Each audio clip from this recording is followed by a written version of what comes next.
저는 서울에 사는 30대 중반의 평범한 여성입니다. 지금은 웃으며 이야기할 수 있지만 얼마 전까지만 해도 제 인생에서 가장 황당하고 치욕스러운 일을 겪었습니다. 그 이야기를 하기 전에 먼저 제 어린 시절부터 말씀드려야 할 것 같습니다. 왜냐하면 그때의 경험들이 지금의 저를 만들었고 특히 언니와의 관계가 이번 사건을 이해하는 데 가장 중요한 열쇠이기 때문입니다. 어릴 적 저희 집은 사랑이 가득한 가정이었습니다. 아버지는 성실한 직장인이셨고 어머니는 따뜻한 미소로 저와 언니를 보살펴 주셨죠. 저는 언니보다 5살 어렸는데 언니는 제게 세상에서 가장 다정한 친구이자 보호자였습니다. 언니는 늘 제 손을 잡고 함께 놀아주었고 제가 넘어져 울면 달려와서 상처를 닦아주었어요. 하지만 제가 초등학교 3학년이 되던 해 어머니가 유방암 진단을 받으셨습니다. 그때부터 우리 가족의 일상은 급격히 무너지기 시작했죠. 병원 치료와 항암, 그리고 점점 약해지시는 어머니의 모습이 어린 제가 감당하기엔 너무나 무거운 현실이었습니다. 머리카락이 빠지시는 어머니를 보며 저는 무슨 일이 벌어지고 있는지 정확히 이해하지 못했지만 뭔가 돌이킬 수 없는 일이 일어나고 있다는 건 본능적으로 느낄 수 있었습니다. 결국 어머니는 2년간의 투병 끝에 세상을 떠나셨고 저희 가족은 깊은 슬픔에 잠겼어요. 아버지는 말수가 줄어드셨고 언니는 밤마다 몰래 우는 소리를 냈습니다. 그런데 장례식장에서도 저는 눈물을 흘리지 못했습니다. 현실이 믿기지 않았거든요. 그보다 더 믿기 힘든 현실은 어머니가 돌아가신 지 1년도 채 되지 않아 아버지께서 재혼을 하셨습니다. 새어머니는 아버지보다 한참 어렸고 이미 성인이 된 아들이 한 명 있었습니다. 갑자기 낯선 사람들이 우리 집으로 들어왔고 저는 그들을 받아들일 준비가 되어 있지 않았어요. 아니, 솔직히 말하면 받아들이고 싶지 않았습니다. 새어머니는 겉으로는 친절한 척했지만 저와 언니에게는 차갑고 무관심했어요. 아버지가 보는 앞에서만 다정하게 굴었고 저희끼리 있을 때는 눈길조차 주지 않았죠. 이복 오빠 역시 저희를 귀찮은 존재로만 여겼습니다. 식사 시간에도 새어머니는 자기 아들에게만 반찬을 챙겨주었고 저희는 마치 투명인간 취급을 받았습니다. 엄마, 나도 고기 좀 더 주세요. 한 번은 제가 용기를 내서 말을 건넨 적이 있었습니다. 그때 새어머니는 차가운 눈빛으로 저를 쳐다보며 이렇게 말했죠. 네가 알아서 먹어. 손 있잖아. 그 순간 언니가 제 앞으로 고기를 옮겨주며 말했습니다. 그냥 우리끼리 먹자. 그때부터 집은 더 이상 따뜻한 공간이 아니었습니다. 저는 학교에서 돌아와도 방문을 닫고 혼자 있는 시간이 많아졌고 친구들과 어울리는 것도 점점 피하게 되었습니다. 외로움과 슬픔 속에서 저를 지켜준 건 오직 언니뿐이었습니다. 언니는 제가 유일하게 마음을 열 수 있는 사람이었고 세상에서 가장 안전한 피난처였어요. 언니는 어머니가 돌아가신 후에 스스로 엄마가 되기로 결심한 것 같았습니다. 제가 학교 갔다 오면 간식을 챙겨주고 숙제도 같이 봐주고 밤마다 제 옆에 누워서 이야기를 들어주었죠. 사춘기로 감정 기복이 심할 때도 언니는 늘 곁에서 저를 이해하고 위로해 주었습니다. 괜찮아. 우리 둘이서 잘 살면 돼. 언니가 엄마 역할까지 해줄게. 우리는 서로가 있잖아. 언니는 늘 이렇게 말했고 정말로 그 약속을 지켰습니다. 사춘기를 겪으며 감정 기복이 심했던 저를 언니는 늘 인내심을 가지고 감싸주었어요. 학교에서 친구들과 다퉜을 때도 시험 성적이 안 좋아서 속상할 때도 언니는 언제나 제 편이었습니다. 중학교 2학년 때 왕따를 당했던 적이 있었어요. 그때도 언니가 학교까지 찾아와서 저를 데리고 나와 아이스크림을 사주며 말했죠. 그런 애들이랑 어울릴 필요 없어. 언니가 평생 네 편이 되어줄게. 언니 덕분에 저는 비록 어머니는 없었지만 사랑받고 있다는 걸 느끼며 자랄 수 있었습니다. 언니가 아니었다면 저는 그 시절을 어떻게 견뎠을지 모르겠어요. 언니는 제게 엄마이자 친구이자 인생의 멘토였습니다. 언니와 함께 있으면 세상 그 어떤 일도 견딜 수 있을 것 같았어요. 그렇게 우리는 서로를 의지하며 성인이 되었고 각자의 길을 걸으면서도 늘 곁에 있었습니다. 제게 언니는 세상 그 누구보다 소중한 사람이었고 저 역시 언니에게 그런 존재가 되고 싶었죠. 언니가 저에게 해준 것들을 이제는 제가 돌려드리고 싶었습니다. 그래서 나중에 제가 언니를 위해 한 일은 단순한 보답이 아니라 진심에서 우러나온 사랑의 표현이었습니다. 그리고 그 선택이 나중에 제 인생에서 가장 중요한 시험대가 될 줄은 그때는 몰랐어요. 그 일을 통해서 저는 진짜 사랑이 무엇인지, 그리고 사람의 본 모습이 언제 드러나는지를 뼈저리게 배우게 되었으니까요. 저와 언니는 각자의 길을 걸으며 성인이 되었습니다. 언니는 치위생사로 일하며 성실하게 커리어를 쌓아가고 있었고, 저는 대학에 진학해서 경영학을 전공하면서 다른 길을 걷고 있었어요. 하지만 우리는 여전히 자주 만났고 서로의 일상을 공유하며 가장 가까운 친구로 지냈습니다. 그런데 제가 대학교 3학년이 되던 해 언니에게 큰 시련이 찾아왔죠. 오랫동안 서서 일하던 언니가 심한 허리 통증을 호소하기 시작했고 병원에서 받은 진단은 허리 디스크였습니다.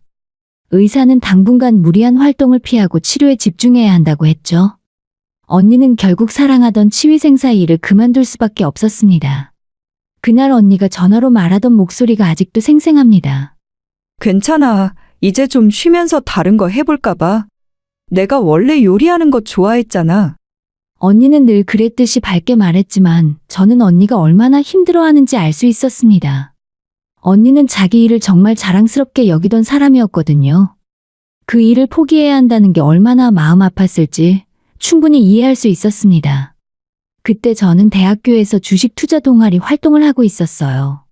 처음에는 그냥 용돈벌이 정도로 시작했는데 공부를 하면 할수록 재미있었고 점점 실력도 늘어갔습니다.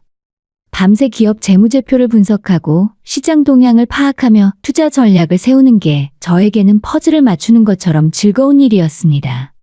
그러던 중 어느 중소기업 주식에 투자할 기회가 생겼어요. 철저한 분석 끝에 저는 확신을 가지고 투자를 결정했고 심지어 학자금 대출까지 받아서 투자금을 늘렸습니다. 주변 사람들은 무모하다고 말렸지만 저는 제 판단을 믿었습니다. 그리고 그 선택은 적중했어요. 6개월 만에 그 회사의 주가가 급등했고 저는 투자금의 몇 배가 넘는 큰 수익을 거뒀습니다. 대학생으로서는 상상도 못할 큰 돈이었죠. 대출금을 갚고 나니 손에 1억 원이 넘는 돈이 남았습니다.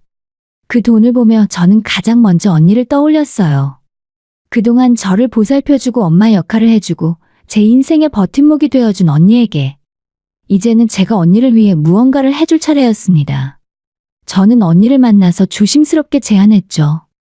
언니, 우리 같이 식당 하나 차려볼까? 언니는 원래 요리 좋아하잖아. 사실 나한테 돈 좀 생겼는데 이걸로 우리 함께 뭔가 해보자. 언니는 처음에는 손사래를 쳤습니다. 무슨 소리야? 네가 힘들게 번 돈인데 어떻게 그걸 내가 받아? 언니, 내가 이렇게까지 올 수 있었던 건 언니 덕분이야. 언니가 없었으면 나는 아무것도 아니었을 거야. 제발 내가 언니한테 뭔가 해주게 해줘. 저는 진심을 담아 말했고 언니도 결국 제 마음을 받아주었습니다. 사실 언니는 평소에도 요리에 관심이 많았고 치위생사로 일하면서도 틈틈이 요리 공부를 해왔어요.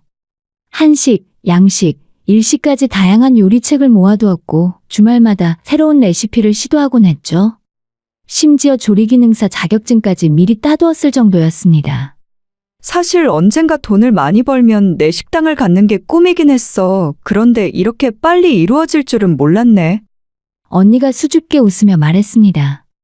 우리는 본격적으로 식당 창업 준비에 들어갔어요. 장소를 알아보고 인테리어를 구상하고 메뉴를 개발했습니다. 언니는 매일같이 새벽부터 일어나 레시피를 테스트했고 저는 구체적인 사업 계획을 짜고 홍보 전략을 세웠어요. 몇 달간의 준비 끝에 드디어 식당 문을 열었고 명의는 언니 앞으로 했습니다. 실제로 요리는 언니가 담당하는 거였고 언니가 주인으로서 자부심을 가지길 바랐거든요. 처음에는 손님이 많지 않았지만 언니의 정성스러운 요리 솜씨가 입소문을 타기 시작했습니다. 손님들이 맛있다고 할 때마다 정말 뿌듯해. 이게 내가 하고 싶었던 일인 것 같아. 언니는 행복해 보였고 그 모습을 보는 것만으로도 저는 충분히 만족스러웠습니다. 식당은 점점 번창했고 저희는 직원도 3명이나 고용하게 되었습니다. 저는 낮에는 제 직장에서 일하고 퇴근 후에는 식당에 들러서 언니를 도왔어요. 회계 관리와 재고 관리, 마케팅까지 제가 할 수 있는 일은 다 했죠. 주변 사람들은 젊은 나이에 벌써 성공한 식당을 운영한다며 부러워했습니다. 하지만 저에게 이 식당은 단순한 사업이 아니었어요. 이곳은 언니와 제가 함께 만든 꿈이자 서로에 대한 신뢰의 증거였습니다. 그 안에는 어린 시절 함께 견뎌온 슬픔도, 서로를 의지하며 자란 세월도, 앞으로 함께 걸어갈 미래도 모두 담겨 있었죠. 그래서 이 식당은 저희에게 그 무엇보다 소중한 공간이었습니다. 그런데 바로 이 식당이 나중에 한 남자의 본 모습을 드러내는 시험대가 될 줄은 그때는 꿈에도 몰랐어요. 식당의 안정 궤도에 오르고 나서 저는 조금씩 여유를 찾기 시작했습니다. 평일에는 회사에서 일하고 주말에는 식당을 도우면서도 가끔은 제 개인 시간도 가질 수 있게 되었죠. 그러던 중 회사 동료의 권유로 영어 스터디 모임에 참여하게 되었습니다. 해외 바이어들과 소통할 일이 많아지면서 영어 실력을 키우고 싶었거든요. 그 스터디 모임에서 저는 운명처럼 한 남자를 만나게 되었습니다. 아니, 그때는 정말 운명이라고 믿었어요. 그의 이름은 민준이었습니다. 첫인상부터 호감형이었죠. 키가 크고 단정한 외모에 말투도 부드러웠습니다. 스터디 모임에서 처음 만난 날 그는 제 옆자리에 앉으며 환하게 웃었어요. 그렇게 시작된 인연이었습니다. 스터디가 끝난 후 함께 커피를 마시게 되었고 대화를 나누면서 그가 정말 괜찮은 사람이라는 느낌을 받았어요. 그는 중견 IT 기업에서 일하는 성실한 직장인이었고 취미도 건전했으며 무엇보다 사람들 이야기를 잘 들어주는 사람이었습니다. 그쪽은 주말에 뭐 하세요? 저는 언니가 운영하는 식당을 도와요. 가족이니까 당연히 도와줘야죠. 정말 대단하시네요. 가족을 그렇게 챙기시는 거 보니 정말 따뜻한 분이신 것 같아요. 그의 칭찬에 저는 기분이 좋아졌습니다. 그는 제 이야기를 진심으로 듣고 공감해주는 것처럼 보였거든요. 스터디 모임을 함께 하면서 우리는 자연스럽게 가까워졌습니다. 몇 주가 지나자 그가 조심스럽게 데이트 신청을 했고 저는 흔쾌히 응했어요. 그렇게 우리의 연애가 시작되었습니다. 그 사람은 정말 이상적인 남자친구였습니다. 데이트할 때마다 제가 가고 싶다고 했던 장소를 기억해뒀다가 깜짝 이벤트를 해주곤 했어요. 제가 좋아하는 영화 장르를 알아두었다가 예매를 해오고 제가 피곤해 보이면 먼저 집에 가서 쉬라고 배려해 주었습니다. 오늘 많이 피곤해 보이는데 집에 가서 푹 쉬어. 내가 집 앞까지 바래다 줄게. 난 괜찮은데. 아니야, 건강이 제일 중요한 거야. 나는 언제든지 볼 수 있으니까 오늘은 쉬어. 이런 배려가 정말 고마웠습니다. 제 주변에 이렇게 세심한 남자는 처음이었거든요. 게다가 민주는 장거리 운전도 마다하지 않았습니다. 저희 회사가 경기도에 있었는데 주말마다 서울에서 차를 몰고 와서 저를 데리러 왔습니다. 왕복 2시간이 넘는 거리였지만 한 번도 힘들다는 내색을 하지 않았죠. 매번 이렇게 오는 거 힘들지 않아? 전혀 한 번이라도 더 보는 게 좋은 걸. 이 정도 운전은 아무것도 아니야. 그의 말에 저는 정말 사랑받고 있다는 느낌을 받았습니다. 몇 달이 지나 언니 식당에 남자친구가 처음 방문했을 때도 그는 완벽한 반응을 보였어요. 정말 분위기 좋은데? 이 나이에 벌써 가족들이 이런 식당을 운영하고 계시다니 정말 대단하시네. 언니가 워낙 요리를 잘해서 가능한 일이야. 나는 그냥 옆에서 조금 돕는 정도고. 그래도 쉬운 일이 아닌데 정말 능력 있는 것 같아. 언니도 민준을 마음에 들어 했습니다. 예의 바르고 성실해 보인다고 했죠. 민준 씨 좋은 사람 같더라. 너한테 잘해주는 것 같고. 언니도 그렇게 생각해? 나도 이번엔 좋은 사람 만난 것 같아. 저는 정말 그렇게 믿었습니다. 이 사람과 함께 있으면 편안했고 미래를 그려볼 수 있었어요. 연애 1년이 지날 무렵 민주는 부모님께 저를 소개했고 저도 언니에게 정식으로 인사를 시켰습니다. 모든 게 순조로웠어요. 우리는 자연스럽게 결혼 이야기를 꺼내기 시작했고 저는 드디어 제 인생의 동반자를 찾았다고 생각했습니다. 결혼 준비는 생각보다 순조롭게 진행되었어요. 예식장도 예약하고 신혼집도 알아보고 청첩장 디자인도 골랐습니다. 민준의 부모님도 저를 따뜻하게 대해주셨고 모든 것이 완벽해 보였어요. 무엇보다 주말에 함께 가구점을 돌아다니며 신혼집에 들여놓을 가구를 고르는 시간이 정말 행복했습니다. 이 소파 어때? 색깔이 예쁜 것 같은데. 좋아. 너가 좋으면 나도 좋아. 우리 신혼집 혼수는 너가 다 골라줘. 이런 대화를 나누며 저는 정말 좋은 사람과 결혼하게 되었다고 확신했습니다. 하지만 그때의 저는 몰랐어요. 완벽해 보이는 사람도 조건이 바뀌면 완전히 다른 모습을 보일 수 있다는 것을. 그리고 그 본 모습은 가장 예상치 못한 순간에 드러난다는 것을요. 제가 믿었던 그 다정함과 배려가 얼마나 조건부였는지를 저는 곧 뼈저리게 깨닫게 될 운명이었습니다. 결혼 준비가 본격화되면서 저는 행복한 나날을 보내고 있었어요. 웨딩드레스도 맞춰보고 허니문 장소도 알아보고 하객 명단도 정리하면서 새로운 삶에 대한 기대감으로 가득했죠. 하지만 그 무렵부터 민준의 모습에서 조금씩 이상한 점들이 보이기 시작했습니다. 처음에는 작은 변화였어요. 약속 시간에 자주 늦거나 통화할 때 집중을 못하는 일이 많아졌습니다. 예전에는 제 말을 경청하던 사람이 어느 순간부터 대화 중에 딴 생각을 하는 것처럼 보였죠. 지금 내 말 듣고 있어? 응. 아, 미안. 무슨 말이었지? 아까부터 계속 말하고 있었는데 하나도 안 들었구나. 미안해. 요즘 회사 일이 좀 바빠서 정신이 없어. 저는 그러려니 했습니다. 결혼 준비와 회사 일을 병행하느라 힘들 거라고 생각했거든요.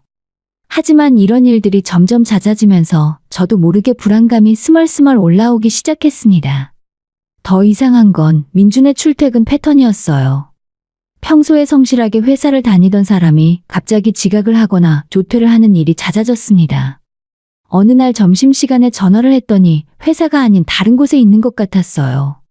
지금 어디야? 주변이 좀 시끄러운데. 아, 잠깐 볼 일 있어서 외근 나왔어. 곧 들어갈 거야. 무슨 일인데? 그냥 회사 일이지 뭐. 별거 아니야. 예전 같았으면 무슨 일인지 자세히 이야기해 줬을 텐데 요즘은 대답을 회피하는 경우가 많았습니다. 저는 점점 더 불안해졌지만 곧 결혼할 사람을 의심하고 싶지 않았어요. 그러던 어느 주말 함께 신혼집 인테리어 상담을 받기로 한 날이었습니다. 남자친구는 약속 시간보다 1시간이나 늦게 나타났고 얼굴도 많이 피곤해 보였어요. 미안해. 늦었어. 어젯밤에 잠을 제대로 못 잤어. 왜? 무슨 일 있었어? 아무것도 아니야. 그냥 핸드폰 보다가 잠이 안 왔어. 그날 상담 내내 민주는 짜증스러운 표정을 지었고 제가 고른 옵션마다 부정적인 반응을 보였습니다. 이건 너무 비싼 것 같은데. 이 정도면 적당한 가격이잖아. 우리 예산 안에 있고. 그래도 좀 더 저렴한 거 알아보자. 예전에 남자친구였다면 너가 좋으면 나도 좋아. 라고 했을 텐데 그날은 모든 것에 예민하게 반응했습니다. 저는 그가 뭔가 큰 스트레스를 받고 있다는 걸 직감했어요. 집으로 돌아가는 차 안에서 저는 조심스럽게 물었습니다. 요즘 무슨 일 있어? 뭔가 힘든 일이라도 있으면 나한테 말해줘. 우리 곧 결혼하는 사이잖아. 한참을 침묵하던 민준이 드디어 입을 열었습니다. 사실은 요즘 주식으로 돈을 좀 잃었어. 얼마나? 2천만 원. 순간 머릿속이 하얘졌습니다. 2천만 원이라니. 적지 않은 돈이었습니다. 어떻게 된 거야? 언제부터 주식을 했던 거야? 작년부터 조금씩 하고 있었어. 처음에는 수익이 좋았는데 우리 결혼 자금을 불려보려고. 욕심을 부렸다가 크게 잃었어. 정말 미안해. 남자친구는 눈물까지 글썽이며 사과했습니다. 저는 화가 나면서도 한편으로는 안쓰러웠어요. 주식 투자의 위험성을 누구보다 잘 아는 저였기에 그가 얼마나 힘들었을지 이해가 되었거든요. 괜찮아. 이미 일어난 일인데 어쩔 수 없잖아. 앞으로는 좀 더 신중하게 하자. 정말 미안해. 내가 너무 바보 같았어. 저는 그를 위로했습니다. 그리고 며칠 후에 그의 기분을 풀어주기 위해서 그가 갖고 싶어 하던 태블릿과 명품 가방을 선물로 사주었어요. 총 150만 원 정도 되는 금액이었죠. 이거 너무 비싼 거 아냐? 내가 어떻게 받아? 괜찮아. 힘들 때 곁에서 응원해주는 게 연인이잖아. 너무 자책하지 마. 남자친구는 고마워하며 제 손을 꼭 잡았습니다. 저는 이 정도면 그가 다시 예전처럼 돌아올 거라고 믿었어요. 하지만 그 후로도 민준의 행동은 계속 이상했습니다. 데이트 비용을 제가 대부분 내게 되었고 작은 일에도 예민하게 반응했어요. 특히 돈 이야기만 나오면 분위기가 싸해졌죠. 어느 날 결혼 후 재정 관리에 대해 이야기를 나누게 되었습니다. 결혼하면 통장 관리는 내가 하는 게 어때? 왜 갑자기? 우리 각자 관리하고 공동 계좌 하나 만들기로 했잖아. 아니, 그게 내가 재테크에 관심이 많으니까 내가 하는 게 나을 것 같아서. 저는 순간 당황했습니다. 얼마 전까지 주식으로 2천만 원을 날린 사람이 재테크를 운운하다니. 게다가 제가 주식 투자로 성공한 경험이 있다는 걸 알면서도 이런 말을 하다니 이해가 되지 않았습니다. 나도 재테크에 대해서 좀 아는데. 그리고 각자 관리하는 게 더 투명하지 않을까? 그래도 남자가 가게를 책임져야 하는 거 아냐? 시대가 어느 시대인데 그런 말을 해. 우리 처음 약속대로 하자. 그날 이후로 민준과 저 사이에는 보이지 않는 벽이 생긴 것 같았습니다. 대화도 예전만큼 편하지 않았고 만날 때마다 어색한 기류가 흘렀어요. 언니에게 이런 이야기를 털어놓았더니 언니가 걱정스러운 표정으로 말했습니다. 결혼 전에 사람의 본 모습이 나오는 경우가 많대. 지금이라도 잘 생각해봐. 평생을 함께할 사람인데 신중해야지. 언니 말도 맞긴 한데 그냥 일시적으로 힘든 시기인 것 같아. 조금만 더 지켜보고 싶어. 저는 여전히 남자친구를 믿고 싶었습니다. 아니, 어쩌면 믿고 싶었던 게 아니라 그동안 함께해온 관계를 포기하고 싶지 않았던 것일지도 몰라요.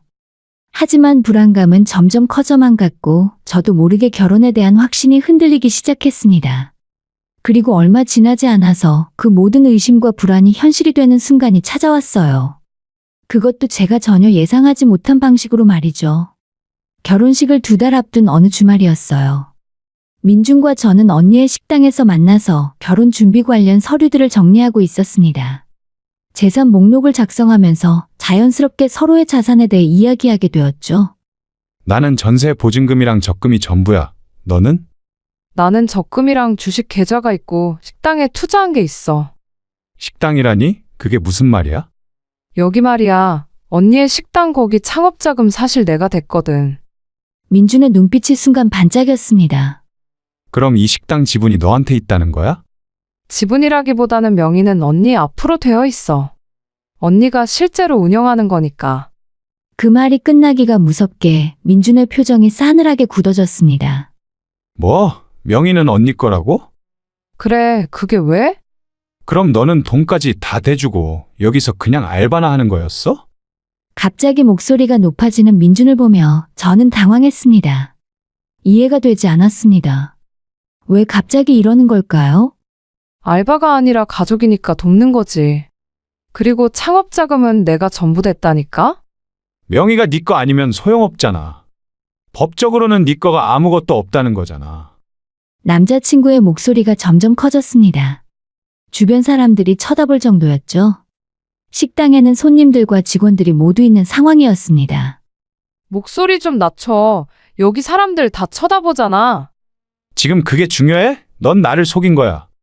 처음부터 사업가인 척하면서 알고 보니 그냥 언니한테 다 가져다 바치는 호구였던 거잖아. 뭔 소리야? 나는 한 번도 사업가라고 한 적 없어. 언니 식당을 돕는다고 분명히 말했었고. 그냥 선의로 돕는 건 줄 알았는데 돈까지 대줬을 줄은 몰랐지. 아, 진짜 어이없네. 민주는 손으로 머리를 쥐어뜯으며 자리에서 벌떡 일어났습니다. 식당 안이 술렁거리기 시작했고 저는 얼굴이 화끈거렸어요. 제발 진정 좀 해. 이야기 좀 하자. 무슨 이야기를 해? 결혼하면 너한테 돈 좀 있는 줄 알았더니 알고 보니 빈털털이잖아. 그 순간 제 심장이 얼어붙는 것 같았습니다. 빈털터리? 지금 이 사람이 뭐라고 한 거죠? 저를 돈으로 본 거였나요? 지금 무슨 소리 하는 거야? 말 그대로야. 너가 번 돈을 전부 언니한테 다 가져다 주고 기껏 여기에서 알바나 하고 있다는 거잖아. 주변이 너무 조용해졌습니다. 직원들과 손님들 모두 저희를 쳐다보고 있었어요. 민주는 아랑곳하지 않고 계속 소리를 질렀습니다. 지난 2년 동안 나를 속인 거야? 처음부터 내게 아무것도 없으면서 있는 척 했잖아. 나는 한 번도 거짓말한 적 없어. 네가 멋대로 착각한 거잖아. 내가 착각을 했다고? 야, 이게 지금 장난이야? 민준이 테이블을 주먹으로 내리쳤습니다. 저는 그 순간 이 사람을 처음 보는 것 같았어요. 그동안 다정하고 배려심 깊던 그 남자는 어디 가고 지금 제 앞에서 고함을 지르는 이 낯선 사람은 누구인가 싶었죠? 바로 그때였어요. 주방에서 일하던 직원 언니가 앞치마를 벗으며 나왔습니다. 손님, 너무 시끄러우시니까 밖에서 이야기하세요. 당신은 누군데 끼어들어? 저는 여기 직원이에요. 그리고 제대로 알지도 못하면서 함부로 말씀하지 마세요. 뭐? 지금 나한테 대드는 거야. 직원 언니가 저를 바라보며 조용히 말했습니다. 사장님, 이런 사람한테 일일이 설명할 필요 없으세요. 민준이 비웃었습니다. 사장님? 누가? 얘가요. 여기 사장은 언니라며. 그러자 주방 언니가 단호한 목소리로 말했습니다. 여기 큰 사장님은 언니 되시는 분이 맞아요. 하지만 실제로 이 식당은 작은 사장님 돈으로 만들어진 거예요. 창업 자금 1억 원, 전부 작은 사장님이 주식 투자로 벌어서 내신 돈이에요. 민준의 얼굴이 새하얗게 질렸습니다. 뭐라고? 주방에 있던 또 다른 직원도 나와서 거들었습니다. 맞아요. 저희 다 알아요. 작은 사장님이 대학생 때 주식으로 큰돈 벌어서 언니 분께 드린걸요? 명의만 언니분 앞으로 되어 있는 거지, 여기 실제 주인은 작은 사장님이에요? 저는 직원들을 말리려 했지만 주방 언니가 제 손을 잡으며 고개를 저었습니다. 사장님, 이런 사람한테는 제대로 알려주셔야 해요. 남자친구는 그제야 상황을 파악한 듯 당황한 표정을 지었습니다. 잠깐만, 그러니까 그게. 그러니까 뭐? 저는 차갑게 물었습니다. 민준이 허둥지둥 말을 이었어요. 아니, 내가 오해한 것 같아. 미안해. 내가 너무 흥분했나 봐. 방금 뭐라고 했어? 나보고 빈털털이라고 했지? 아무것도 없는 알바라고 했고. 그건 내가 순간 화가 나서 진짜 미안해. 남자친구가 제 손을 잡으려 했지만 저는 손을 뿌리쳤습니다. 이 손 치워? 잠깐만, 내가 잘못했어. 오해한 거야. 그런 뜻이 아니었어. 그런 뜻이 아니면 무슨 뜻이었는데? 겨우 이 가게 명의가 내 거가 아니라는 걸 알고 그렇게 돌변한 거 아니었어? 남자친구의 얼굴이 붉어졌고 그는 아무 말도 하지 못했습니다. 저는 그 침묵 속에서 모든 걸 깨달았어요. 이 사람은 있는 그대로의 저를 사랑한 것이 아니었나 봐요. 우리 결혼 취소하자. 뭐? 진정해. 우리 이야기 좀 하자. 할 이야기 없어. 방금 네가 보여준 게 진짜 네 모습이잖아. 2년 동안 감춰왔던 거. 아니야. 내가 너를 진심으로 사랑해. 정말이야. 남자친구는 제 앞에 무릎을 꿇었습니다. 식당 안의 모든 사람들이 숨죽이며 지켜보는 가운데 그는 울먹이며 매달렸어요. 제발 한 번만 용서해줘. 다시는 이러지 않을게. 하지만 저는 이미 마음의 문을 닫아버렸습니다. 조금 전 그가 저를 보며 내뱉었던 말들, 그 경멸 어린 눈빛, 저한테 돈이 별로 없다고 생각하자마자 드러난 본 모습. 그 모든 게 너무나 선명했어요. 일어나. 꼴 보기 싫으니까 이제 가줘. 가라고! 제 목소리에 남자친구는 움찔했습니다. 그는 한참을 그 자리에 서 있다가 결국 식당 문을 열고 나갔어요. 문이 닫히는 순간 저는 그제야 다리에 힘이 풀리는 걸 느꼈습니다. 주방 언니가 재빨리 의자를 가져다 주었고 저는 그 자리에 주저앉았어요. 눈물이 날 것 같았지만 참았습니다. 이런 사람을 위해 눈물을 흘리고 싶지 않았으니까요. 그날 이후로 남자친구는 매일 전화와 문자를 보내왔지만 저는 단 한 번도 받지 않았습니다. 그가 보여준 본 모습은 절대 잊을 수 없었으니까요. 식당에서의 그 사건 이후에 저는 며칠간 멍하니 지냈습니다. 회사에 가서도 일에 집중이 되지 않았고 집에 돌아와서도 멍하니 천장만 바라보는 날들이 계속되었어요. 2년이라는 시간이 한순간에 무너져 내린다는 게 이런 기분인가 싶었죠. 언니는 그런 저를 묵묵히 지켜봐 주었습니다. 괜찮냐는 말도 위로의 말도 하지 않았어요. 그저 매일 제가 좋아하는 음식을 해주고 곁에 있어 주었죠. 언니, 나 바보 같지? 어느 날 밤 언니 집에서 함께 저녁을 먹다가 저는 조용히 물었습니다. 절대 바보 아니야. 사랑했으니까 믿었던 거지. 그게 뭐가 바보야? 그래도 징조가 있었잖아. 돈 잃었을 때부터 이상했는데 나는 계속 믿으려고만 했어. 너가 사랑하는 사람을 믿으려고 하는 게 잘못된 건 아니야. 다만 그 사람이 잘못된 거지. 언니의 말에 그제야 눈물이 났습니다. 참고 참았던 눈물이 한꺼번에 쏟아졌고 언니는 아무 말 없이 제 등을 토닥여 주었습니다. 남자친구의 연락은 계속 이어졌어요. 전화는 물론이고 문자 메시지도 하루에 수십 통씩 왔습니다. 제발 한 번만 만나줘. 진심으로 사과하고 싶어. 내가 정말 잘못했어. 평생 후회하면서 살 것 같아. 네가 없으면 나는 아무것도 아니야. 돌아와줘. 하지만 저는 단 한 번도 답장하지 않았습니다. 그의 사과가 진심인지 아닌지는 중요하지 않았습니다. 중요한 건 그가 저를 어떤 눈으로 봤는지 그 본 모습을 이미 봤다는 것이었으니까요. 시간이 일주일쯤 지났을 때 남자친구는 식당으로 찾아왔습니다. 손에는 꽃다발까지 들고 있었죠. 나야, 제발 나 좀 봐줘. 마침 저는 식당에서 언니를 돕고 있었는데 남자친구의 얼굴을 보는 순간 온몸에 소름이 돋았습니다. 한때는 그렇게 보고 싶던 사람이었는데 이제는 얼굴조차 보기 싫었어요. 나가줘. 여기는 영업 중이야. 5분만, 아니 3분만이라도 시간을 줘, 제발. 할 말 없어. 돌아가. 남자친구는 다급하게 식당 안으로 들어오려 했지만 홀에 있던 남자 직원이 앞을 막아섰습니다. 손님, 나가시죠. 사장님이 싫다는데 왜 이러세요? 비켜. 이건 우리 둘 사이의 문제라고. 우리 사장님 괴롭히지 마시고 나가세요. 결국 주방 언니까지 나와서 남자친구를 밖으로 밀어냈습니다. 그는 문 밖에서 한참을 서성이다가 결국 돌아갔어요. 그 다음 날에도 남자친구는 찾아왔습니다. 때로는 꽃을 들고 때로는 선물 상자를 들고 나타났지만 저는 단 한 번도 그를 만나주지 않았습니다. 사장님, 저 남자 정말 지배하네요. 경찰에 신고할까요? 아니요, 괜찮아요. 곧 포기할 거예요. 그리고 제 예상대로 2주쯤 지나자 그의 발길이 뚝 끊겼습니다. 문자도 전화도 더 이상 오지 않았어요. 어쩌면 새로운 대상을 찾았을지도 모르죠. 저보다 경제적으로 더 나은 조건을 가진 여자를 말이죠. 그렇게 한 달이 지나고 2달이 지났습니다. 처음에는 힘들었지만 시간이 지나면서 저는 점점 회복되어 갔어요. 그리고 이 일을 통해서 많은 것을 배웠습니다. 진짜 사랑은 조건이 바뀐다고 변하지 않는다는 것을. 위기 앞에서 드러나는 모습이야말로 그 사람의 진짜 본질이라는 것을요. 그리고 겉으로 보이는 다정함과 배려가 얼마나 쉽게 가식일 수 있는지를 말이죠. 남자친구가 저를 떠난 자리에는 공허함이 있을 줄 알았는데 오히려 제 곁에 이미 충분한 사랑이 있었다는 걸 깨달았습니다. 언니와 함께 만든 이 식당과 저를 응원해주는 직원들까지요. 지금 이 순간 저는 행복합니다.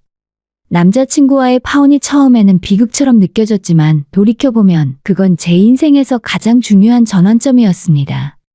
그 일을 통해서 저는 진짜 사랑이 무엇인지, 진짜 가족이 누구인지 배웠으니까요. 식당 문을 닫고 언니와 함께 집으로 가는 길에 언니가 제 어깨에 머리를 기대며 말했습니다. 우리 평생 함께하자. 당연하지, 언니. 우리는 가족이잖아. 우리에게는 서로가 있으니까 그 어떤 시련도 이겨낼 수 있을 거라는 확신이 들었어요. 그리고 언젠가 제게 다시 사랑이 찾아온다면 그때는 진짜 사랑을 알아볼 수 있었으면 좋겠습니다.